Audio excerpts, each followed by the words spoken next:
Hi guys! Welcome back to my channel. In today's video, I'm going to be showing and explaining my entire process of creating this oil pastel Scottish landscape.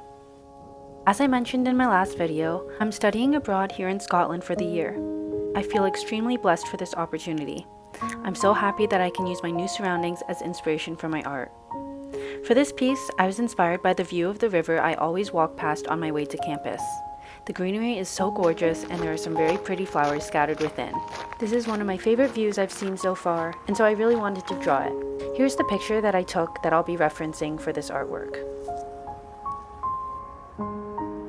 I got a comment on one of my videos saying that it would be helpful to hear my process and not just watch it, so that's what I'll be doing today as best as I can. I've edited the video so that you can see every color switch I make and see the process in as much detail as possible without making the video too long. I hope that this way you guys will be able to learn about my oil pastel process and hopefully pick up some tips and tricks along the way. I know the process may seem overwhelming and daunting at first, but I promise that as you keep working with oil pastels, choosing your colors will become intuitive and you'll get used to the layering process. These have become one of my favorite mediums, and so I really hope that this can inspire you guys to try out the medium as well and see just how amazing they are and find a love for them yourselves. Today I'm using a piece of 300 GSM watercolor paper. If I'm doing work in my sketchbook, the paper is usually between 110 and 140 GSM. For single pieces like I'm doing today, I usually use some sort of cardstock or watercolor paper which has a higher GSM. In addition, you'll want to use a paper that has a relatively good tooth, so the oil pastels have something to hold on to. For a clean edge on a finished work, I like to stick my paper down using washi tape. My favorite washi tape is this MT brand. It comes in so many different colors and patterns, and it is the perfect stickiness where it won't rip the paper when you remove it at the end. But a tip that I sometimes like to do is to stick the piece of tape down on my skin a couple times to remove a bit of stickiness before placing it down. This is just to be extra safe. This is especially helpful when using thinner paper.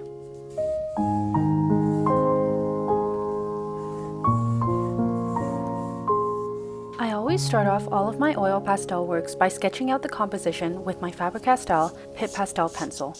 I have it in this really light gray, so it's just enough to see the lines on the page but not affects the oil pastel colors when I lay them on top.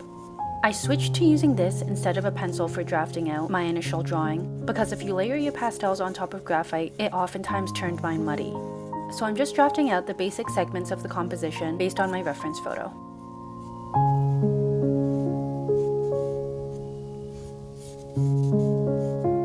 Next, I take oil pastels of lighter shades or undertones of the colors that I plan to work with, and I go over my initial sketch.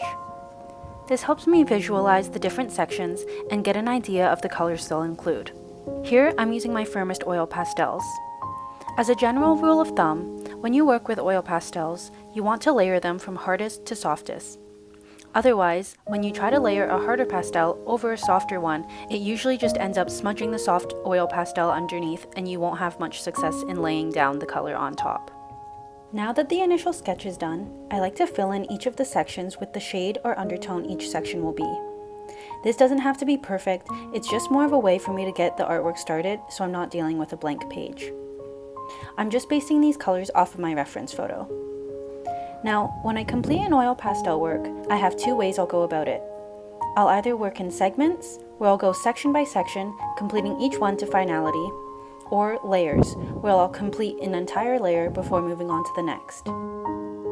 Here, I'm deciding to work section by section. To me, I find this a lot more motivating because I can see the art piece come together. It's really satisfying because filling in each segment is like adding a piece to the puzzle until you end up with your final result. Some things to consider when deciding which sections to start with is smudging and object depth. To help avoid smudging, it's best to complete artworks from the top to bottom and from your non-dominant side to your dominant side. So for me, since I'm right-handed, oftentimes I work from top to bottom, left to right. So diagonally from the top left corner down to the bottom right corner. But another thing you have to consider is the position of your objects. Oftentimes, you'll want to layer objects closer to you on top of background objects. Otherwise, it can be a bit tedious to try and avoid or go around the sections you just worked on. Now that the base layer is down, I start with my first segment. So here I'm working on the sky because I know the trees will overlap, and it is also at the top of my composition. I'm starting with my white pastel, adding in where the lightest parts of the clouds will be. If I know I want certain parts to be light, I'll fill those in first because it can be hard to obtain the same amount of brightness and opacity of a light color if you try to layer it on top of a darker one. Next, I'm going in with my baby blue and filling in the rest of the sky, slightly blending it with the white. I'm kind of using a circular motion to give the effect of fluffy clouds. Then I'm going back in with my white to blend out the baby blue.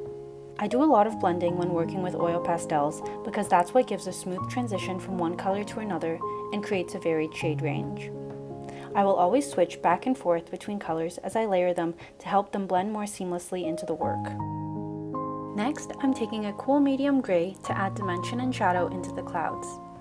I'm using a light hand here to make sure it doesn't overpower the sky and make it too dark. Then I switch back to my baby blue to blend in the gray.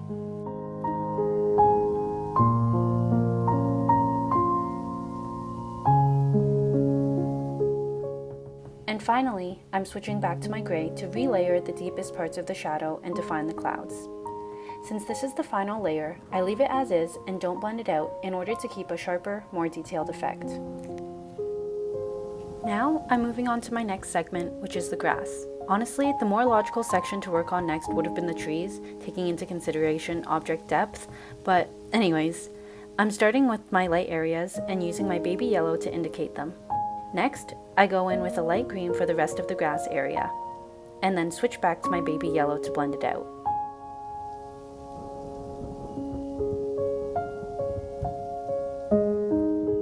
Then I go in with a brighter green and layer it on top. Here I'm just choosing colors based on my reference photo in order to continue adding depth.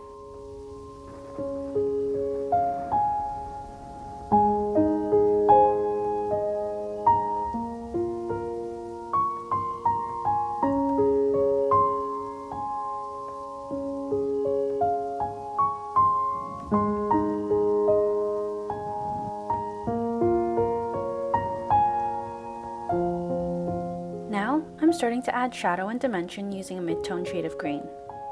I'm focusing here on where the bushes are going to meet the grass, and so therefore a shadow is going to be created. I'm also adding a bit of shadows into the valleys of the grass area where the sun doesn't reach as easily.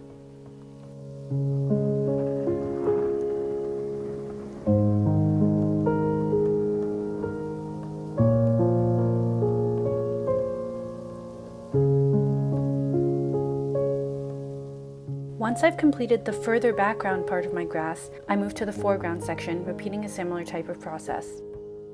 So as you can see, you can keep simplifying the segments into subsegments in order to complete them. When working with oil pastels, I often go for a more impressionistic look. Using this method allows me to have a lot more fun and not get so caught up in making every detail perfect. I more focus on the general shape and colors from the reference picture rather than each individual leaf or blade of grass. But to help keep the piece still visually interesting, I focus on being intentional with my stroke direction. Since oil pastels are not a flat medium, using directional stroke is super impactful since it gives so much dimension to your work. This helps compensate for any lack of detail, and the final effect of oil pastels is just one of the reasons I love them. You'll see that in every section I complete, I'll incorporate directional strokes that correlate to the effect I want to achieve for the segment. In the sky, I used more circular motions, and here for the grass, I'm using horizontal strokes to represent the kind of patches of grass. Then, for the most foreground areas of grass, I'm using vertical strokes to emphasize the detail of the blades. Stroke direction will really impact your final piece, so it's an important thing you might want to consider when working with oil pastels. Have fun with experimenting with different stroke directions and see how it might impact the visual effect of your art.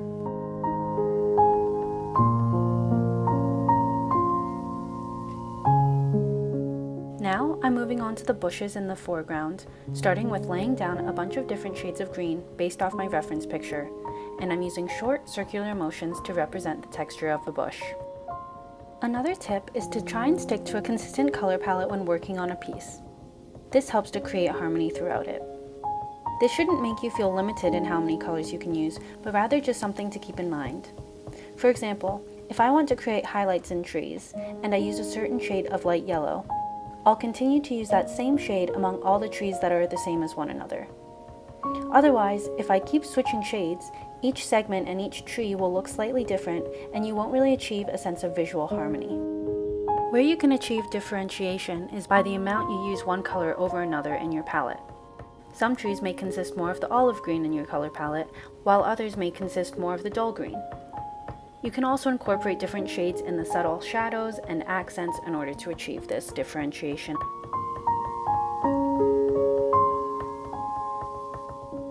Now that I've laid down the midtones of the bushes, I'm going in with a darker green to add shadows, again placing emphasis on where the base of the bushes are meeting the grass. I'm also using the ochre to help create very subtle shadows. You'll notice that I'm using a lot of different shades here. This is in order to create visual interest, depth, and give the illusion of detail.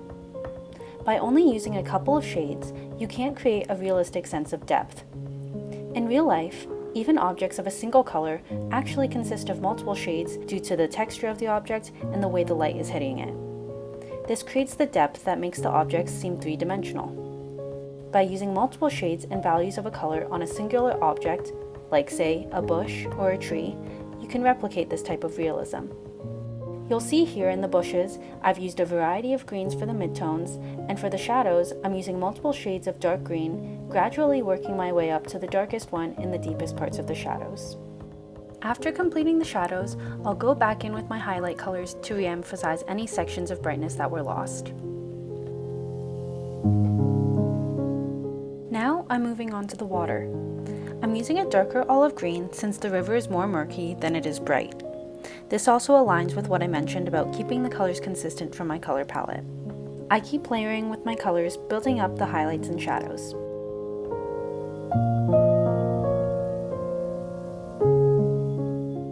Then, I'm adding in some light green in circular motions to represent the reflection of the trees in the water. The next point I'm going to be talking about is working in multiple layers. Building up layers is how you create visual interest. Having only one layer of color is going to create a very flat looking piece without much dimension. But the more you work in layers, the more you'll see your piece come to life. Your first layer should be light. As you build your layers, you can build up the amount of pressure you use.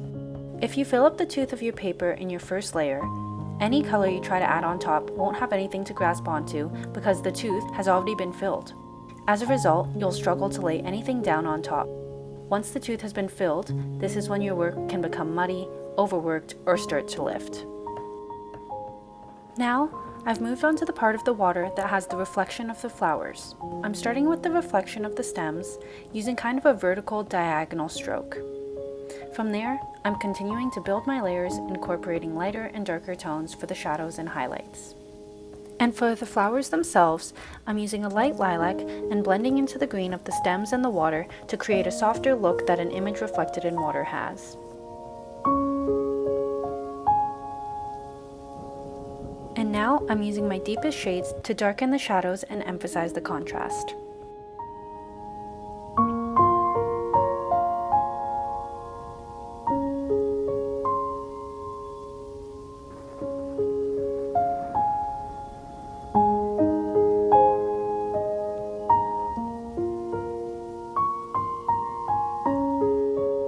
As I move on to the trees, I continue a similar process as what I did for the bushes. I'll use this time to mention another point I want to say about working in layers. I like to keep my layers relatively blended until the final one.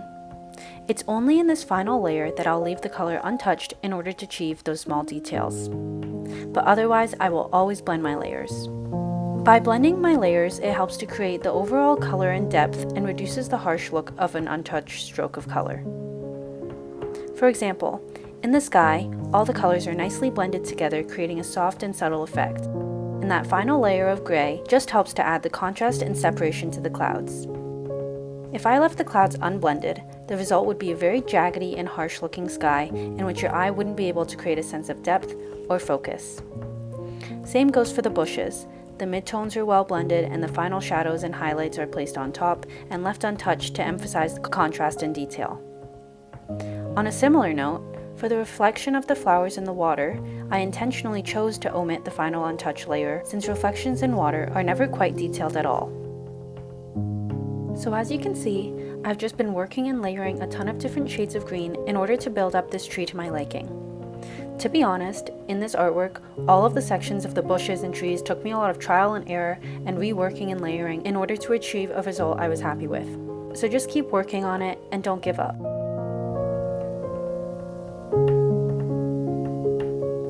I find that when I add those final bright highlights or really dark shadows, it really helps to pull the artwork together and create the contrast that the work needs.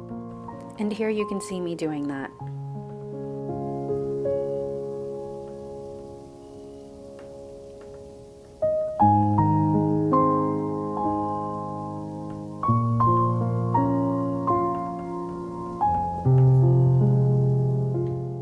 I'm moving on to the next section of background trees, and here I'm actually starting with my darkest color, blocking in the predominant shadows I see in the reference photo. This helped me to break down the section into the individual trees. Then, for each of those sections, I followed a similar process as I did in the previous tree I just completed. While I complete these trees, I just wanted to take the time to say a huge thank you for all of the love and support from you guys. I'm so grateful and happy to have created a community where I can share my art with you all. I hope that my videos and my artwork inspire you guys to create or just give you something relaxing or enjoyable to watch. I really love making these videos and interacting with you guys in the comments, hearing your opinions and artistic interests. Especially now when I'm feeling a bit lonely in a different country, I feel really blessed to have this community. While I'm here, I want to try and make as much content as I can, exploring Europe's art shops and using the new scenery as inspiration for my upcoming works. I'm really excited for these future plans, so stay tuned for the videos. So as you can see, because I did the sky first, as I'm working on these trees, I'm able to layer on top of the sky to create the leaves at the very ends of the branches. For these leaves, I'm just placing down spaced out dots of color so the sky can still peek through. Whereas for the main parts of the tree, I'm not leaving any white space behind to replicate where the trees are full of leaves. Now I'll let you watch as I complete the rest of these trees, and I'll be back when I start incorporating some of the branch details.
While I was working on the piece, I felt that a lot of the sections were starting to look the same since there were so many bushes and trees that all had the same look to them. So to break it up and add more visual interest, I decided to add some branch details. I'm focusing here on a tree that was very sparse and where the branches were very visible. Then I'm also adding some branches peeking out from the tops of the trees, as well as the main branches in the big tree on the left. I'm using a really careful hand here to make delicate lines so it doesn't overpower or distract from the rest of the work. I've gotten some questions about how I'm able to achieve such detail with my oil pastels. So what I do is I really focus on using the edge of the pastel when I'm creating these fine lines or details. There's two sides to a pastel, so I'll often use one side for the main part of the work where it doesn't really matter how blunt the pastel is, and then I'll save the other side with the sharp edge for when I'm adding details.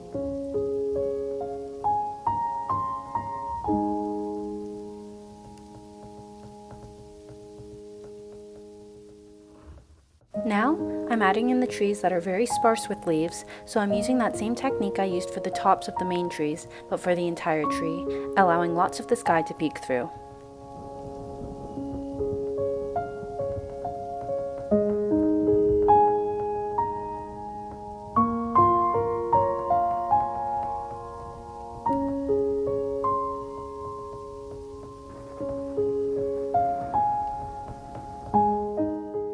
this point, I still felt like there was something missing and that the trees were still all blending together. There was a vibrancy in my reference photo that I still wasn't quite achieving. I finally grabbed my bright yellow to add in accents where the leaves were nice and bright. I also used this lighter green to incorporate into the bushes to add that same effect. And this ended up being exactly what I felt the trees were missing. This brings me into my next point, which is don't be afraid to use different colors to add visual interest. The beautiful thing about art is that you can create something to look however you like, no matter if it exists in real life or not. I love adding pops of color into my work to create visual interest. This could be through just placing the color directly on top or incorporating undertones. For example, if something has a pink undertone, I'll place down some pink and then blend it in with the color that has the pink undertone. Another way I'll add color is by using a deep shade like a purple or navy instead of a black or brown for shadows.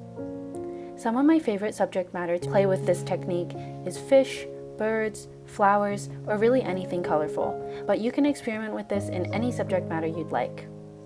So now I'm moving on to the final bush area in front of those trees, and as you just saw, I used the technique of using the opposite side of my dark brown pastel and taking the edge to carefully draw in the branches of those sparse trees. To add on to what I was previously talking about, don't be afraid about placing down a wrong color. If you end up doing this, you can just use a palette knife to scrape it off and try a different one. I do this all the time. Here for the bushes, I wanted to make sure they stood out against the trees behind them. So you'll see I'm focusing a lot on making the top edge of the bushes quite light and adding shadows behind to emphasize the depth of the trees in the background.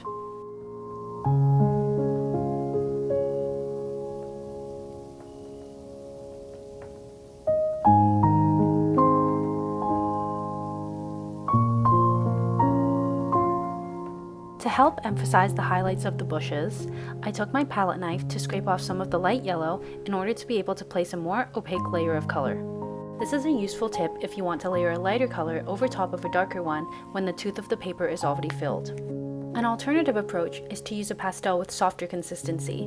Now that you are working in a top layer, this is the best time to use them because they will lay down easily on top of harder pastels without moving the layers underneath. We've reached the final section of the artwork, which is the flowers themselves. Again, I'm starting with the stems and using vertical strokes. Then I'm going in with different shades of green to add depth and dimension. And since these are the actual stems and not the reflections, I'm using brighter shades of green to make them pop more. In addition, I'll be leaving the final layer untouched to add a bit more sharpness and detail. And I'm doing this here with deeper shades of green. And again, I'm redefining those shadows that separate the flowers from the water using the edge of my darker pastels.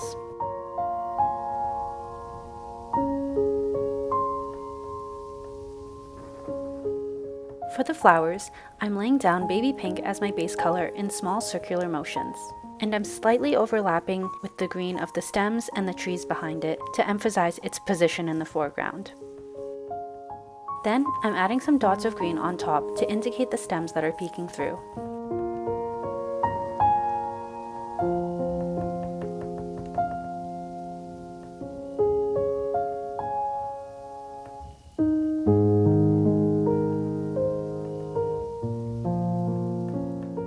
And lastly, I'm adding in some lilac on top for some more accents of color.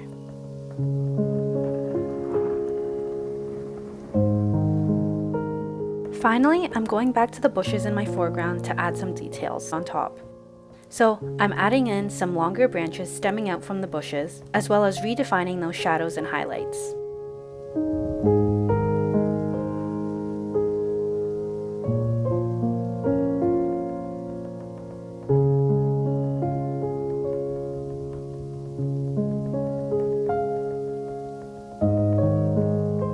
I'm also adding little vertical strokes of grass popping up from the bushes just to add those final details. And finally, I'm adding some flowers scattered about the bushes as well. I love adding finishing details like this. I really feel like they make the final piece come together.